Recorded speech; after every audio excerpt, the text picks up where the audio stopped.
Hello बंधुসকল মোৰ অন্যতম ভিডিঅ'লৈ আপোনালোকক স্বাগতম জনাইছোঁ। বৰ্তমান আছোঁ কালকাত আৰু এইটো ভিডিঅ'ত দেখা পাব মোৰ কালকা টু চিমলা জাৰ্ণি হিমগিৰি এক্সপ্ৰেছৰ দ্বাৰা। পোহৰ হোৱা নাই, এতিয়াও 7টা বাজিবৰ হ'ল, 7টা বাজিব 5 মিনিটমান আছে। আমাৰ তাৰ ফালেতো ৰ'দ দি দিয়ে, আমাৰ অসমৰ ফালে ইয়াত এতিয়াও পোহৰে হোৱা নাই। সেইকাৰণে আমাৰ অসমক কয় সূৰ্য উঠা দেশ বুলি। এইফালে চাওক পোহৰে হোৱা নাই, আমাৰ এইফালে ৰ'দ দি দিছে। চ' বৰ্তমান কালকাত আছোঁ আৰু কিছু সময়ৰ পিছতে অৰ্থাৎ 5 মিনিট পিছতে মোৰ জাৰ্ণি হ'ব ইণ্ডিয়াৰ বেষ্ট চিনিক ট্ৰেইন জাৰ্ণি। চ' ফাইনেলি গাইজ, ফাইনেলি আমাৰ ট্ৰেইন জাৰ্ণিটো ষ্টাৰ্ট হ'ল হিমালয়ৰ বুকুৰ মাজে মাজে। আই উইচ যাতে স্ন'ফল হৈ যায় অলপ আগত।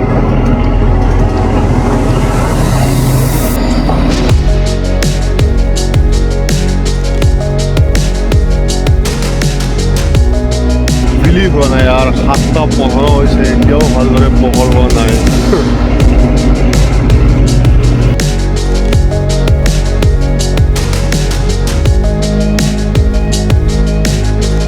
আৰু এইটো চাওক, এইটো ৰুফটো অপেন ৰুফ হয়, এতিয়া বৰ্তমান খুলি দিয়া নাই।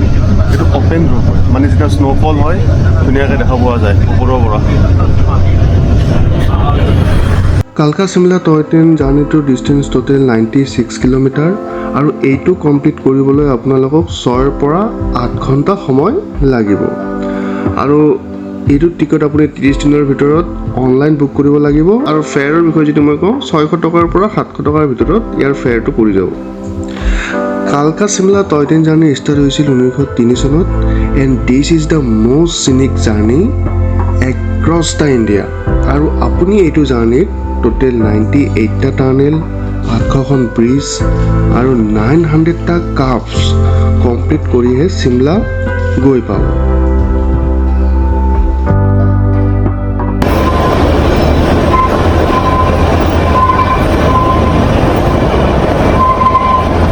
ইয়াত এনেকুৱা টাৰ্নেল টোটেল 98টা টাৰ্নেল আছে, মানে সুৰংগ আছে অৱস্থা।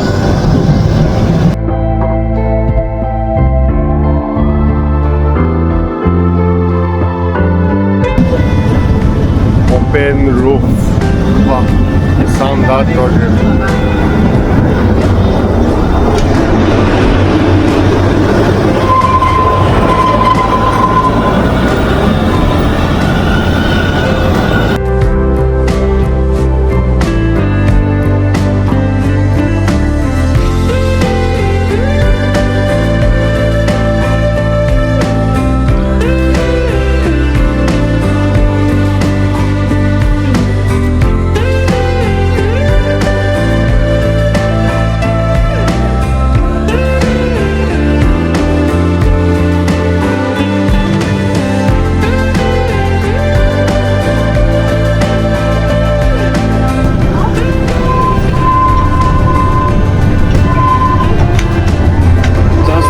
কৰি আছোঁ স্ন'ফল হ'লে কেনেকুৱা মজা লাগিল হয়।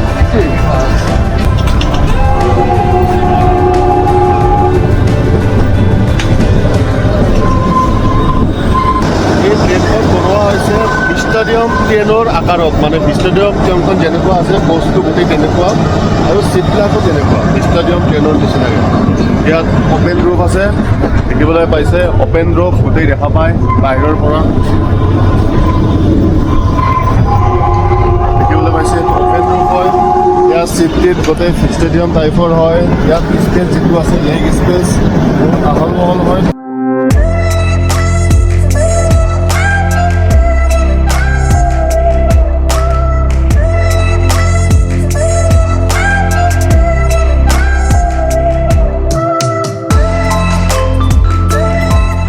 কিছু সময়ৰ পিছতে সকলোতকৈ লাম্বা টাৰ্নেলটো পাম। এতিয়া যিটো 12 টাৰ্নেল বুলি কয়, মানে ইয়াত টোটেল কভাৰ কৰে 1.5 কিলোমিটাৰতকৈ অলপ কম টাৰ্নেলটো 1200 মিটাৰ টাৰ্নেল এটা পাম। আৰু মই সেইটো বিষয়ে হিষ্টৰী কৈ আছোঁ।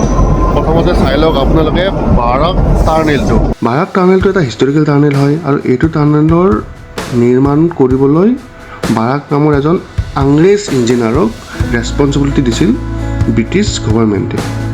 কিন্তু কি হ'ল, এইটো টাৰ্নেল মিছকেলকুলেশ্যনৰ কাৰণে টাৰ্নেলটো জইন লগাব পৰা নাছিল তেখেতে। আৰু এজ এ ৰিজাল্ট ব্ৰিটিছ গভৰ্ণমেণ্টে তেওঁক কামৰ পৰা মানে বাহিৰ কৰি দিছিল, মানে বহিষ্কাৰ কৰিছিল আৰু তেওঁক 1 টকাৰ ফাইন লগাইছিল। চ' এজ এ ৰিজাল্ট বাৰাক নামৰ যিজন ইঞ্জিনিয়াৰ আছিল তেওঁ মানে অপমানটো সহ্য কৰিব পৰা নাছিল আৰু কি কৰিছিল, তেওঁ ছুইচাইড কৰি লৈছিল। চ' তাৰপিছত এই টাৰ্নেলটোৰ কাম আকৌ আৰম্ভ হৈছিল আৰু এজন ব্ৰিটিছ ইঞ্জিনিয়াৰ আছিল হেৰিংটন নামৰ, আৰু তেখেতে এই মানে যিটো টাৰ্নেল আছিল মানে এইটো কমপ্লিট কৰিছিল। আৰু সেই বাৰাক নামৰ ইঞ্জিনিয়াৰজনৰ নামতে এই ষ্টেচনটো মানে ৰাখি দিয়া হৈছিল আৰু নামটো তেওঁৰ স্মৃতিত। চ' ফাইনেলি বাৰাক ষ্টেচন আহি পালোঁ।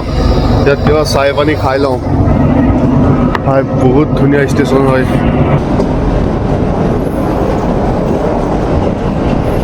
কিমান মজা লাগিল হয় ভাই ইয়াত স্ন'ফল যদি পালোঁ হয়।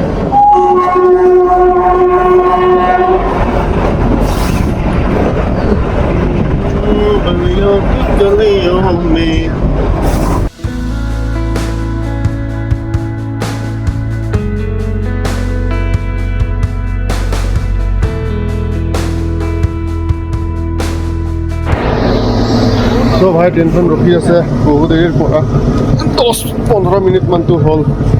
দেখাই আছে বৰ্তমান ট্ৰেইনখন।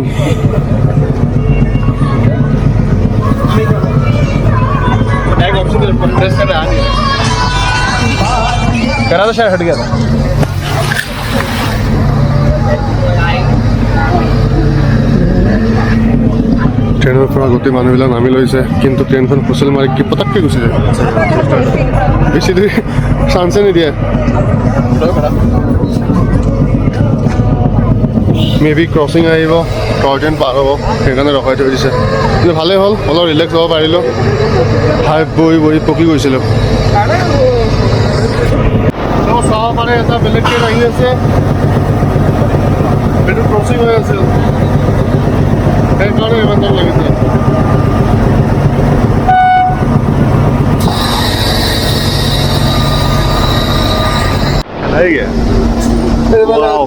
কি ডাঙৰ ডাঙৰ লম্বুৰ চাওক,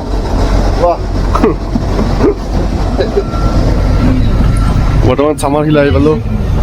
বাছ পাবই হ'ল, 3 কিলোমিটাৰমান আছে আৰু। এইটো লাষ্ট ষ্টপেজ চামাৰ হিল বুলি কয় এইটো। হাই স্ন'ফল হ'লে ভাল লাগিল হয়, বৰ্তমান স্ন'ফল একো নাই। ইয়াৰ ষ্টেচনবিলাক চাই কিনে ভাল লাগে। ফৰ এক্সাম্পল চাওক, এইটো চামাৰ হিল যিটো ষ্টেচন আছে কিমান ধুনীয়াকৈ তেওঁলোকে ডেক'ৰেট কৰি ৰাখি দিছে। দেখাতে ভাল লাগে ষ্টেচনবিলাক।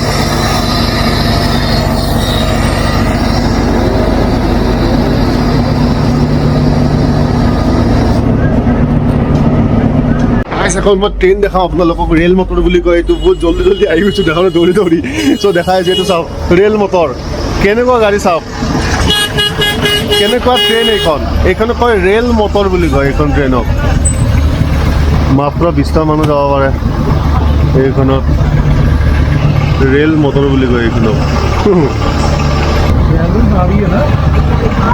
চ' আপোনালোকে যদি কালকাৰ পৰা যদি চিমলা আহিব বিচাৰে এইখনতো আহিব পাৰে। ৰেল মটৰ অপশ্যন বহুতবিলাক আছে, কিন্তু মোৰ মতে ষ্টিল মই প্ৰিফাৰেঞ্চ দিম আপোনালোকে হিমালয়ান কুইনত আহক, যিটো 12:15 চলে কালকাৰ পৰা Shimla.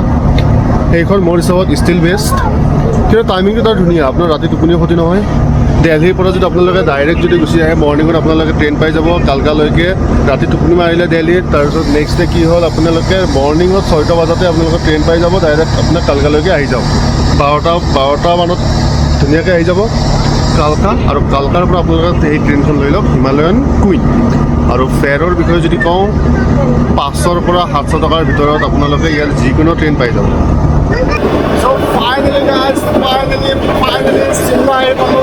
Eya saab Shimla railway station eto train rukhi ase already. Eya gotei Shimla. Finally Shimla.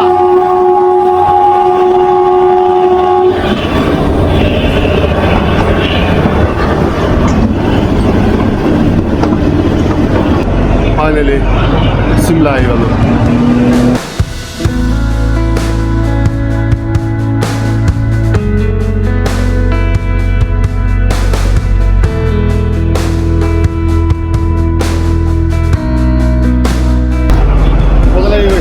शानदार জাৰ্ণি।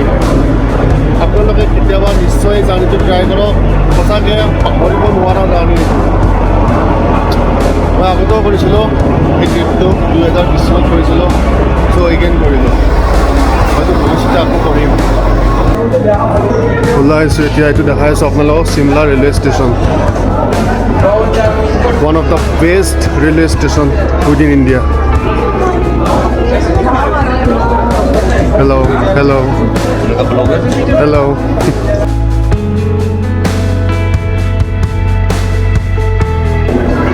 ভাই পুৰা নিট এণ্ড ক্লিন ইমান নিট এণ্ড ক্লিন ষ্টেচন ভাই মইতো কেতিয়াও দেখা নাছিলোঁ